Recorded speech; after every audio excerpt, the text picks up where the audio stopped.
हर सुबह सूरज की किरणें खेतों को चूमती थी और बाजार की रौनक गांव वालों को एकजुट करती थी।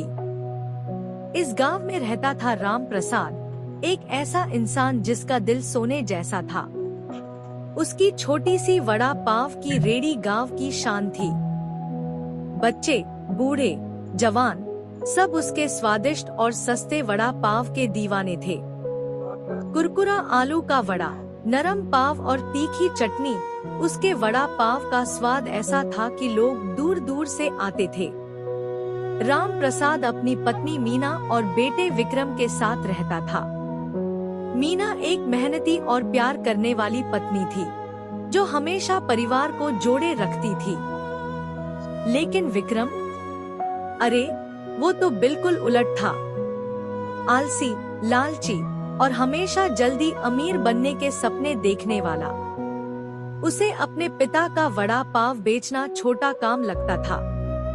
वड़ा पाव, गर्मा-गर्म, स्वादिष्ट वड़ा पाव। एक बार खाओ, बार बार आओ। आइए भैया, आइए बहन जी, स्वाद का जादू चखिए। अरे राम प्रसाद, आज इतनी देर क्यों कर दी? मैं सुबह से तुम्हारे वड़ा पाव का इंतजार कर रहा हूँ। मेरे बच्चे भी भूखे बैठे हैं। अरे मोहन भैया, माफी मांगता हूँ। आज घर पर थोड़ा काम था और रास्ते में गाय का झुंड आ गया, बस उसी में फंस गया। लेकिन चिंता मत करो, अभी 1 मिनट में तुम्हारे लिए गर्मागर्म वड़ा पाव तैयार करता हूँ। वाह राम प्रसाद, वाह! मैं तो रोज आता हूँ, लेकिन हर बार ये वड़ा पाव और स्वादिष्ट कैसे लगता है? बताना, इसमें क्या जादू डालता है? अरे भैया, इसमें तो बस तुम्हारे प्यार की थोड़ी सी मिठास और मेरी मेहनत का तड़का है। यही इसे खास बनाता है। बातें बनाना तो कोई तुमसे सीखे। अच्छा, एक और प्लेट पैक कर दो। मेरी पत्नी को तुम्हारा वड़ा पाव इतना पसंद है कि अगर मैं घर खाली हाथ गया तो वो मुझे ही वड़ा पाव बना देगी। हाँ, मोहन भैया, भाभी जी को निराश कैसे कर सकता हूँ। लो, ये रही उनके लिए खास प्यार से बनाई प्लेट। दिन की पहली कमाई के साथ राम प्रसाद की रेडी पर रौनक शुरू हो जाती थी। उसका हर वड़ा पाव इतना स्वादिष्ट और सस्ता था कि शाम तक सारी प्लेट्स बिक जाती थी। लेकिन गांव में हर कोई राम प्रसाद का प्रशंसक नहीं था। बाजार के दूसरे कोने में श्याम लाल की रेडी थी, जो राम प्रसाद की सफलता से जलता था। श्याम लाल के वड़ा पाव उतने स्वादिष्ट नहीं थे और लोग उसकी रेडी पर कम ही जाते थे। ये राम प्रसाद हर दिन भीड़ इकट्ठी कर लेता है। मेरी रेडी तो सूनी पड़ी रहती है। कुछ करना होगा, वरना मेरा धंधा चौपट हो जाएगा। सुन रमेश, आज रात राम प्रसाद की रेडी के पास जाओ और कुछ ऐसा करो कि उसका धंधा खराब हो, लेकिन सावधान, तुम्हें कोई देखे नहीं। अरे आप आ गए। देखो ना, ये निकम्मा विक्रम सारा दिन सोता रहा। मैं ऐसे सुबह से जगाने की कोशिश कर रही हूँ, लेकिन ये उठने का नाम ही नहीं लेता। हाय भगवान, ये तूने मुझे कैसा बेटा दिया। दिन रात बस सोना और खाना, इससे तो अच्छा कोई काम ही नहीं करे।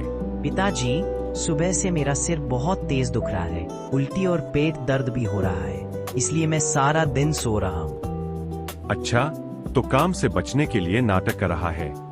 अभी तुझे मजा चखाता हूँ। नहीं नहीं पिताजी, मेरा सिर सचमुच दुख रहा है, मुझे सोने दीजिए। अच्छा, अगर तेरा सिर इतना ही दुख रहा है तो रुक, मैं अभी डॉक्टर को बुलाता हूँ।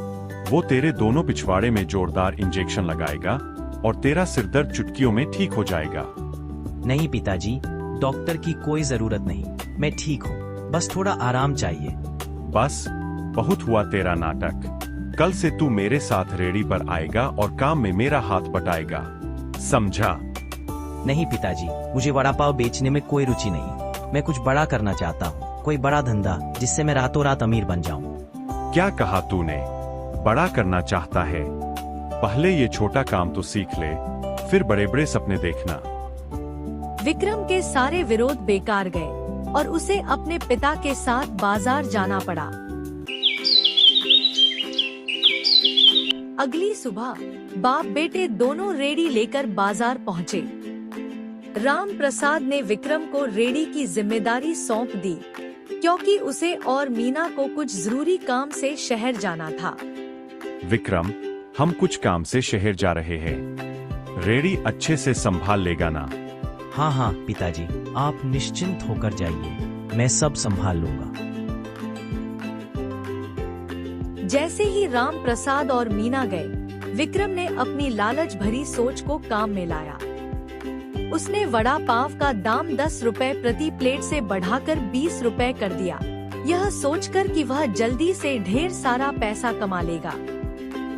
आइए आइए, विक्रम के स्वादिष्ट वड़ा पाव खाइए, जल्दी करें वरना खत्म हो जाएंगे। एक बार खाओ, बार बार आओ। अरे विक्रम, आज राम प्रसाद कहाँ है? वो तो हमेशा यहाँ वड़ा पाव बेचते हैं। दीदी, वो कुछ काम से शहर गए हैं, आज मैं रेडी संभाल रहा हूँ। अच्छा, कितने रुपए की प्लेट है? एक प्लेट लेंगी? बस 20 रुपए दीदी। 20 रुपए? अरे राम प्रसाद तो 10 रुपए में देते थे, अचानक दाम क्यों बढ़ा दिए? क्या करें दीदी, महंगाई आसमान छू रही है। वड़ा पाव के मसाले, आलू, तेल सब कुछ महंगा हो गया, इसलिए दाम बढ़ाना पड़ा। ठीक है, एक प्लेट पैक कर दो।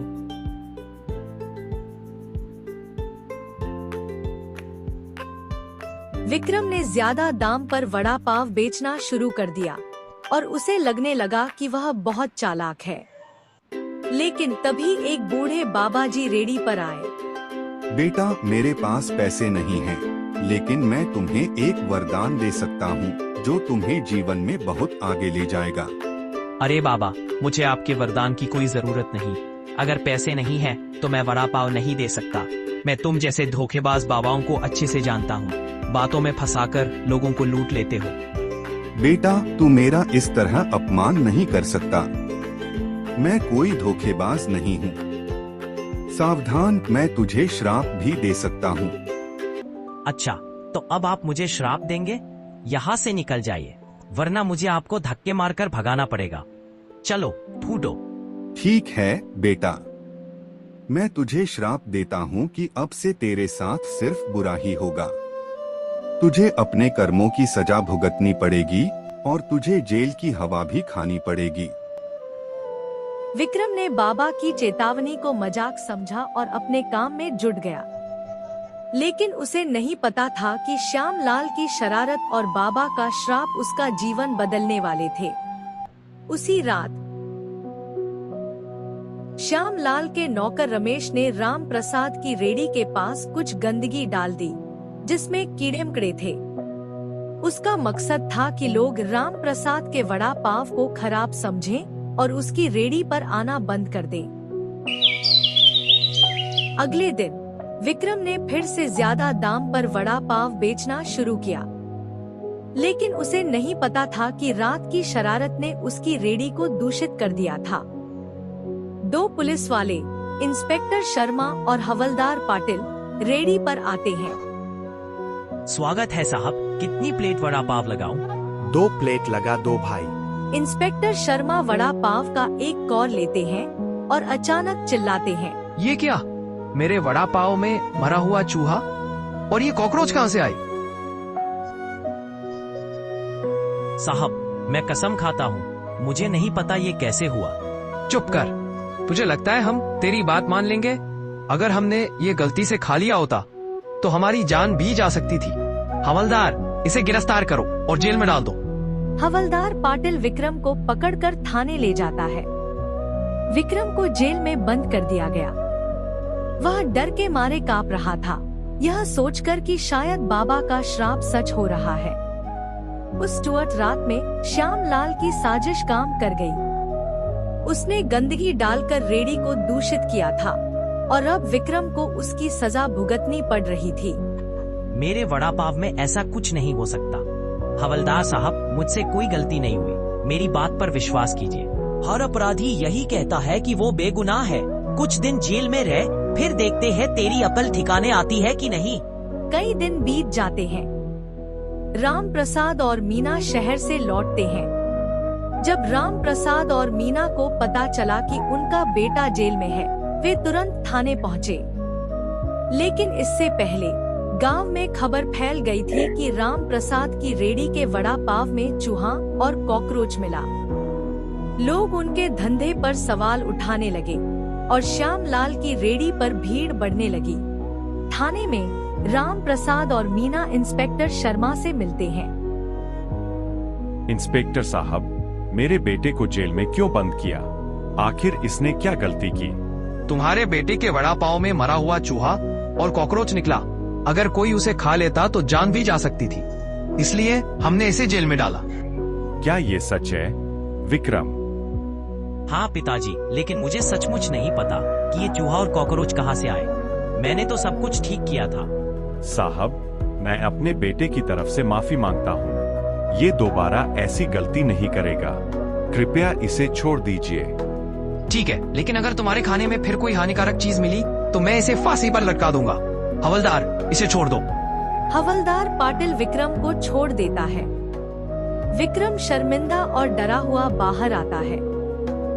जेल से निकलने के बाद विक्रम को अपनी गलतियों का गहरा पछतावा था। उसने महसूस किया कि उसकी लालच और आलस ने उसे और उसके परिवार को कितनी मुसीबत में डाला। उसने तय किया कि वह अब अपने पिता की मेहनत और ईमानदारी का सम्मान करेगा। अगले दिन राम प्रसाद और विक्रम फिर से रेडी लेकर बाजार जाते हैं। अगले दिन से विक्रम ने अपने पिता के साथ पूरी मेहनत और ईमानदारी से काम शुरू किया। उसने वड़ा पाव का दाम फिर से 10 रुपए कर दिया और ग्राहकों से माफी मांगी। धीरे धीरे गांव वालों का भरोसा फिर से लौटा, लेकिन राम प्रसाद को शक था कि उनके वड़ा पाव में चूहा और कॉकरोच कोई दुश्मन की साजिश थी। बाजार में राम प्रसाद और विक्रम अपनी रेडी पर काम कर रहे हैं। तभी एक बच्चा आता है और कुछ बताता है। राम प्रसाद चाचा, मैंने रात को श्यामलाल के नौकर रमेश को आपकी रेड़ी के पास कुछ करते देखा था। वो कुछ गंदगी डाल रहा था। अच्छा, तो ये श्यामलाल की चाल थी। अब देखता हूँ उसे। राम प्रसाद और विक्रम श्यामलाल की रेड़ी पर जाते हैं। श्यामलाल, तूने मेरी रेड़ी को बदनाम करने की साजिश रची। तुझे शर्म नहीं आई? अरे राम प्रसाद, ये तू क्या कह रहा है? मेरी कोई गलती नहीं। चुप कर श्यामलाल, गांव के बच्चे ने सब देखा। अब सच बोल, वरना हम इंस्पेक्टर साहब को बुलाएंगे। श्यामलाल डर जाता है और सच उगल देता है। मैंने रमेश से वो गंदगी डलवाई थी। मुझे जलन हो रही थी कि तुम्हारी रेड़ी पर इतनी भीड़ रहती है। माफ कर दो राम प्रसाद। श्यामलाल, लालच और जलन कभी किसी का भला नहीं करते। मैं तुम्हें माफ करता हूँ, लेकिन गांव वालों को सच बताना होगा। श्यामलाल ने गांव वालों से माफी मांगी और राम प्रसाद की रेड़ी फिर से गगनपुर की शान बन गई। विक्रम अब हर दिन सुबह जल्दी उठता, अपने पिता के साथ मेहनत करता और ग्राहकों की सेवा में कोई कसर नहीं छोड़ता। उसने समझ लिया था कि ईमानदारी और मेहनत ही असली सफलता की कुंजी है। और इस तरह राम प्रसाद और विक्रम की कहानी हमें सिखाती है कि लालच और शॉर्टकट मुसीबत लाते हैं, लेकिन मेहनत, ईमानदारी और पश्चाताप का रास्ता हमेशा सफलता की ओर ले जाता है।